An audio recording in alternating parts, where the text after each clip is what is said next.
সহজ লেসনে তোমাদের সকলকে স্বাগত। আজকের এই ভিডিওতে আমরা অষ্টম শ্রেণীর প্রথম পর্যায়ক্রমিক মূল্যায়ন 2024 সালের ইতিহাস বিষয়ের 2 নম্বর এবং 3 নম্বর মানের কিছু অতি গুরুত্বপূর্ণ প্রশ্নোত্তর সম্পর্কে আলোচনা করব। এই প্রশ্নোত্তরগুলি তোমাদের প্রথম ইউনিট টেস্টে পরীক্ষার জন্য কিন্তু খুবই গুরুত্বপূর্ণ প্রশ্নোত্তর, সুতরাং এই সমস্ত প্রশ্ন এবং উত্তরগুলো অবশ্যই তোমরা ভালোভাবে মুখস্থ করবে এবং প্র্যাকটিস করবে। তো চলো আজকের এই ভিডিওতে আমরা দেখে নিই ক্লাস 8 এর ফার্স্ট ইউনিট টেস্ট 2024 সালের হিস্ট্রি সাবজেক্টের এই সমস্ত প্রশ্ন এবং উত্তরগুলো। তো যদি তোমরা এই চ্যানেলে নতুন হয়ে থাকো, চ্যানেলটিকে সাবস্ক্রাইব করে রাখবে, সাথে বেল আইকনে প্রেস করার পর অল অপশনটি সিলেক্ট করবে পরবর্তী ভিডিওগুলো পাওয়ার জন্য, এবং ভিডিওটিতে একটি লাইক করবে আর ভিডিওটি বন্ধু বান্ধবীর সঙ্গে অবশ্যই শেয়ার করবে। আর যদি তোমরা এই সমস্ত প্রশ্ন এবং উত্তরের পিডিএফ ফাইলগুলো পেতে চাও তাহলে সহজ লেসন অ্যাপটিকে ফোন ইনস্টল করবে, সেখানে কিন্তু ভিডিওর পাশে পিডিএফগুলো দেওয়া থাকে, চাইলে সেখান থেকে প্রশ্ন এবং উত্তরগুলো তোমরা পড়ে নিতে পারবে অথবা পিডিএফগুলো নিজেদের ফোনে কিন্তু ডাউনলোড করে নিতে পারবে। ঠিক আছে, তো চলো আজকের এই ভিডিওতে আমরা দেখে নিই ক্লাস 8 এর ফার্স্ট ইউনিট টেস্টের তোমাদের হিস্ট্রি সাবজেক্টের 2 নম্বর এবং 3 নম্বর মানের এই সমস্ত অতি গুরুত্বপূর্ণ প্রশ্ন এবং উত্তরগুলো। তো প্রথমে আমরা কিছু 2 নম্বর মানের প্রশ্ন উত্তর দেখবো, তারপর 3 নম্বর মানের প্রশ্ন এবং উত্তরগুলো দেখে নেব। তো দেখো 2 নম্বর মানের প্রথম প্রশ্ন হচ্ছে দ্বৈত শাসন ব্যবস্থা বলতে কি বোঝো। তো দ্বৈত শাসন ব্যবস্থা কি, এক্ষেত্রে আমরা উত্তর লিখব কোম্পানির দেওয়ানি লাভের ফলে প্রকৃতপক্ষে বাংলায় দুজন শাসক তৈরি হয়। একদিকে রাজনৈতিক আইন শৃঙ্খলা রক্ষা ও নিজামতের দায়িত্ব ছিল বাংলার নবাবের হাতে, অন্যদিকে অর্থনৈতিক কর্তৃত্ব ও রাজস্ব আদায়ের অধিকার পেয়েছিল ব্রিটিশ কোম্পানি। ফলে নবাবের হাতে ছিল অর্থনৈতিক ক্ষমতাহীন রাজনৈতিক দায়িত্ব, ব্রিটিশ কোম্পানি পেয়েছিল দায়িত্বহীন অর্থনৈতিক ক্ষমতা। বাংলার এই শাসন ব্যবস্থাকে দ্বৈত শাসন ব্যবস্থা বলা হয়।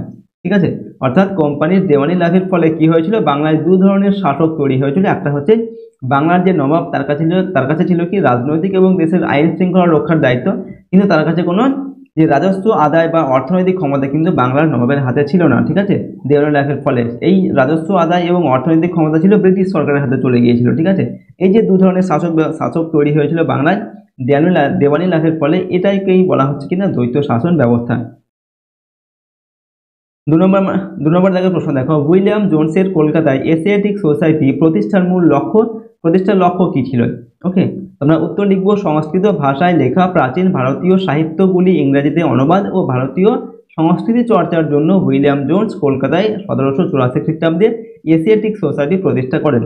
ঠিক আছে, অর্থাৎ এশিয়াটিক সোসাইটি প্রতিষ্ঠার মূল লক্ষ্য বা উদ্দেশ্য কি ছিল না, সংস্কৃত ভাষায় লেখা প্রাচীন ভারতীয় সাহিত্যগুলোকে ইংরেজিতে অনুবাদ করা এবং ভারতীয় সংস্কৃতির চর্চা। ঠিক আছে, এই উদ্দেশ্যে তিনি এশিয়াটিক সোসাইটি প্রতিষ্ঠা করেছিলেন। এটাকে যদি তোমাদের অন্যভাবে দেয় প্রশ্নটিকে, যে এশিয়াটিক সোসাইটি কে কত খ্রিস্টাব্দে প্রতিষ্ঠা করেন, সেক্ষেত্রে উত্তর কি লিখবে না, 1784 খ্রিস্টাব্দে উইলিয়াম জোনস কলকাতায় এশিয়াটিক সোসাইটি প্রতিষ্ঠা করেন। ওকে, পরের প্রশ্ন দেখো 3 নম্বর দাগে, এখানে বলা হচ্ছে বক্সারের যুদ্ধ কাদের মধ্যে হয়েছিল। ওকে, তো 1764 খ্রিস্টাব্দে অক্টোবর মাসে বাংলার নবাব মীর কাসিম, অযোধ্যার নবাব সুজাউদ্দৌলা ও মোগল সম্রাট দ্বিতীয় শাহ আলম এর যৌথ বাহিনীর সঙ্গে ব্রিটিশ ইস্ট ইন্ডিয়া কোম্পানির বক্সার যুদ্ধ হয়। ঠিক আছে, তো বক্সার যুদ্ধ কত খ্রিস্টাব্দে হয়, 1764 খ্রিস্টাব্দে। কাদের মধ্যে হয়েছিল না, ব্রিটিশ ইস্ট ইন্ডিয়া কোম্পানির সঙ্গে বাংলার নবাব মীর কাসিম, অযোধ্যার নবাব সুজাউদ্দৌলা আর মোগল সম্রাট দ্বিতীয় শাহ আলম, এই তিনজনের যে মিলিত বাহিনী তার সঙ্গে ব্রিটিশ কোম্পানির যুদ্ধ হয়েছিল। ঠিক আছে, বক্সারের যুদ্ধ 1764 খ্রিস্টাব্দে। পরের প্রশ্ন দেখো 4 নম্বর দাগে, ইজারাদারি ব্যবস্থা বলতে কি বোঝো। উত্তর লিখবো 5 বছরের জন্য নিলাম ডেকে জমিদারি কোনো ব্যক্তির হাতে দেওয়া হয়, তাকে বলে ইজারাদারি ব্যবস্থা। ওয়ারেন হেস্টিংস 1772 খ্রিস্টাব্দে ইজারাদারি ব্যবস্থা চালু করেন। ঠিক আছে, তো যদি বলা হয় ইজারাদারি ব্যবস্থা কে কত খ্রিস্টাব্দে চালু করেন, উত্তর লিখবে কি ওয়ারেন হেস্টিংস 1772 খ্রিস্টাব্দে ইজারাদারি ব্যবস্থা চালু করেন। ওকে, এই ইজারাদারি ব্যবস্থাটা কি না, 5 বছরের জন্য নিলাম ডেকে কোনো ব্যক্তিকে যে জমিদারি দেওয়া হয়, ঠিক আছে, সেই ব্যবস্থাটাই হচ্ছে কি ইজারাদারি ব্যবস্থা। অর্থাৎ জমিদারি কাউকে কোনো একজনকে নিলাম ডেকে দেওয়া হতো। ঠিক আছে, নিলামে যে উঠতো সেই জমিদারি ব্যবস্থাটা পেত, এটাই হচ্ছে ইজারাদারি ব্যবস্থা। 5 নম্বর দাগের প্রশ্ন, কর্নওয়ালিস কোড কি। ঠিক আছে, এটা কিন্তু খুবই গুরুত্বপূর্ণ প্রশ্ন। তোমরা উত্তর লিখবো 1793 খ্রিস্টাব্দে লর্ড কর্নওয়ালিস কোম্পানির কর্মচারীদের মধ্যে দক্ষতা, নৈতিকতা, দায়িত্ববোধ ও নিয়মানুবর্তিতা বৃদ্ধি করার জন্য যে সকল নিয়ম বিধিবদ্ধ করেছিলেন তাকে বলা হয় কর্নওয়ালিস কোড। প্রশাসনিক দক্ষতা বৃদ্ধি করা ছিল এর প্রধান উদ্দেশ্য। পরবর্তীকালে কর্নওয়ালিসের কোড পরোক্ষভাবে ভারতের সিভিল সার্ভিস এর ভিত্তি রচনা করেছিল। ঠিক আছে, তো কর্নওয়ালিস কোডটা কি না, 1793 খ্রিস্টাব্দে লর্ড কর্নওয়ালিস কোম্পানির কর্মচারীদের যে দক্ষতা, নৈতিকতা বা দায়িত্ববোধ, নিয়মানুবর্তিতা এই সমস্তগুলো বৃদ্ধি করার জন্য যে তিনি নিয়ম বিধিবদ্ধ করেছিলেন সেই নিয়মটাকে বলা হচ্ছে কি কর্নওয়ালিস কোড। ঠিক আছে, পরের প্রশ্ন দেখো 6 নম্বর দাগে। এখানে বলা হচ্ছে কত খ্রিস্টাব্দে কোথায় ইম্পেরিয়াল কোড তৈরি হয়? উত্তর লিখবে রেগুলেটিং আইন অনুযায়ী 1774 খ্রিস্টাব্দে কলকাতায় ইম্পেরিয়াল কোড স্থাপিত হয়। ঠিক আছে, তো কত খ্রিস্টাব্দে ইম্পেরিয়াল কোড স্থাপিত হয়? 1774 খ্রিস্টাব্দে। কোথায়? উত্তর লিখবে কলকাতায়। এরপর হচ্ছে 7 নম্বর দেখে অন্ধকূপ হত্যা বলতে কি বোঝো? ঠিক আছে, খুবই গুরুত্বপূর্ণ প্রশ্ন। উত্তর লিখবে 1756 খ্রিস্টাব্দে নবাব সিরাজউদ্দৌলা যখন কলকাতার ফোর্ট উইলিয়াম দুর্গ দখল করেন তখন তিনি 146 জন ইংরেজ সৈন্যকে 18 ফুট দীর্ঘ ও 18 ফুট প্রস্থ একটি ছোট ঘরে আটকে রাখেন। একসঙ্গে এতজন লোক বা এতজন মানুষ আটক করার ফলে 123 জন সৈন্য মারা যায়। ঠিক আছে, এই ঘটনা ইতিহাসে অন্ধকূপ হত্যা নামে খ্যাত বা অন্ধকূপ হত্যা নামে পরিচিত। তো অন্ধকূপ হত্যা কি? 1756 খ্রিস্টাব্দে নবাব সিরাজউদ্দৌলা যখন কলকাতার যে ফোর্ট উইলিয়াম দুর্গ, ঠিক আছে, সেটা তিনি দখল করেছিলেন। সেই ফোর্ট উইলিয়াম দুর্গ দখল করার পর তিনি 146 জন ইংরেজ সৈন্যকে 18 ফুট লম্বা এবং 18 ফুট চওড়া, ঠিক আছে, এরকম একটা ঘরে তিনি আটকে রেখেছিলেন এই 146 জন সৈন্যকে, যার ফলে কি হয়েছিল সেখানে 123 জন সৈন্য কিন্তু মারা গিয়েছিলেন। এই যে ঘটনাটা, এই ঘটনাটাকে বলা হচ্ছে কি অন্ধকূপ হত্যা। ঠিক আছে, পরের প্রশ্ন হচ্ছে 8 নম্বর দাগে ব্রিটিশ রেসিডেন্টদের কাজ কি ছিল?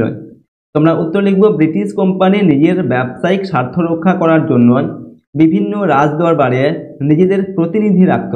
সেই প্রতিনিধিরা রেসিডেন্ট নামে পরিচিত ছিল। ঠিক আছে, অর্থাৎ রেসিডেন্ট কাদের বলা হচ্ছে?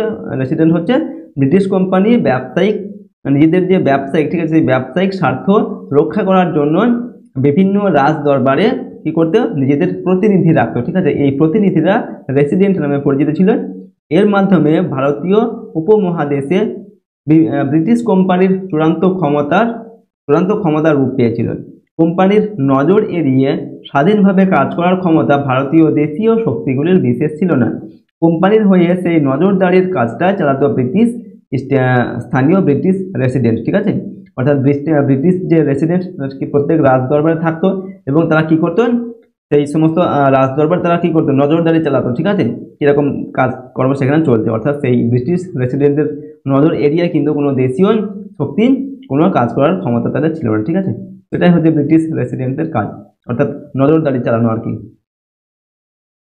নেক্সট প্রশ্ন দেখো 9 নম্বর জায়গায় 1770 খ্রিস্টাব্দে বাংলার ভয়াবহ দুর্ভিক্ষকে কেন 76-এর মন্বন্তর বলা হয়?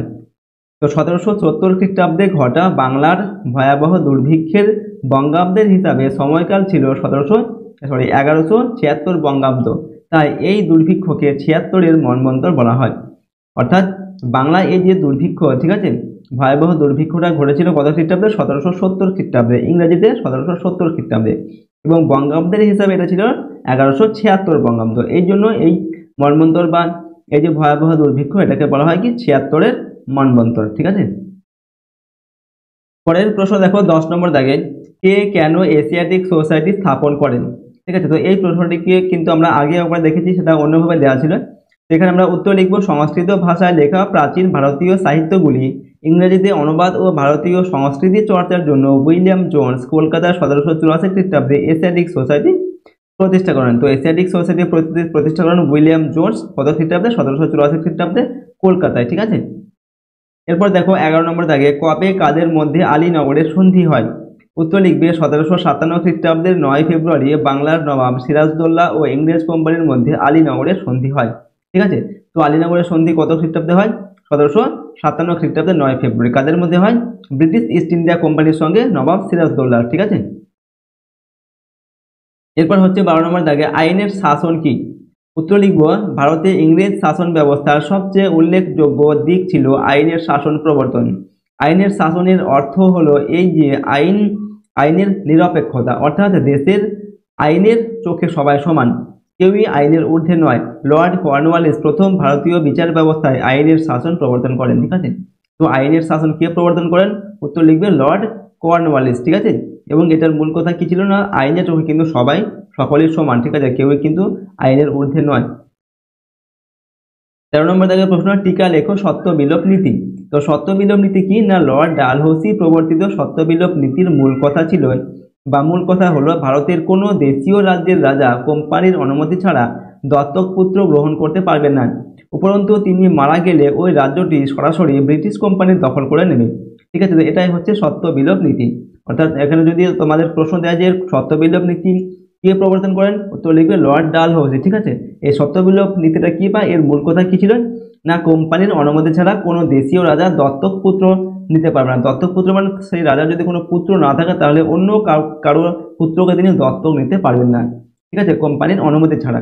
এবং আরো কি বলা হয়েছে যে সেই রাজা যখন মারা যাবে, ঠিক আছে, মারা যাওয়ার পর যেহেতু সেই রাজার কোনো উত্তরাধিকারী নেই, কোনো পুত্র নেই, সেক্ষেত্রে ব্রিটিশ কোম্পানি সরাসরি কিন্তু সেই রাজ্যটাকে দখল করে নেবে। ঠিক আছে, এটাই হচ্ছে সত্য বিলোপ নীতি।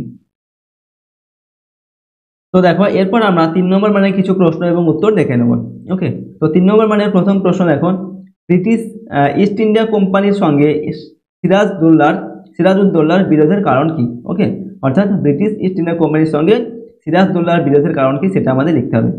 তো আমরা এখানে উত্তর লিখছি, স্বাধীন চেতা তরুণ নবাব সিরাজ তার দাদু আলীবর্দী খানের মতন ব্রিটিশদের সাথে সহাবস্থান করতে চাননি। তিনি চেয়েছিলেন ব্রিটিশ কোম্পানির ক্ষমতা খর্ব করতে, যদিও এর যথেষ্ট কারণ ছিল।